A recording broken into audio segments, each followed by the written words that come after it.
Welcome to the Genius Factory. Enjoy the video. Start by understanding updates for Elden Ring and why they matter. Updates typically range from 50 MB to 2 GB depending on the patch. Patches can add balance changes, bug fixes, or new content for multiplayer. Automatic updates work when your console or PC client is online. The client will download and apply patches when idle or during startup. Back up your save files before large updates to avoid data loss. Follow the platform-specific steps next to complete the update safely and quickly. Open Steam and find Elden Ring in your library so you can update. Right-click Elden Ring in Steam and choose Properties, then Local Files.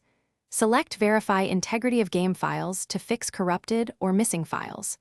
If you use mods, opt out of mods and restart Steam if the patch fails to apply.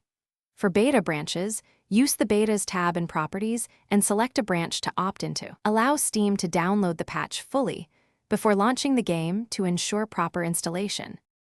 On PlayStation and Xbox, updates usually download automatically when the console is online.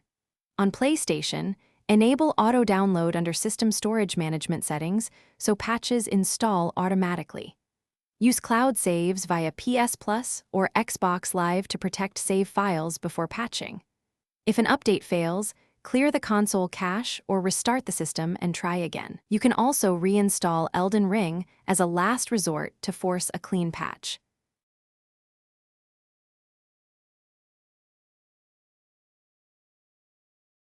Thanks for watching. If you found this helpful, don't forget to like and subscribe.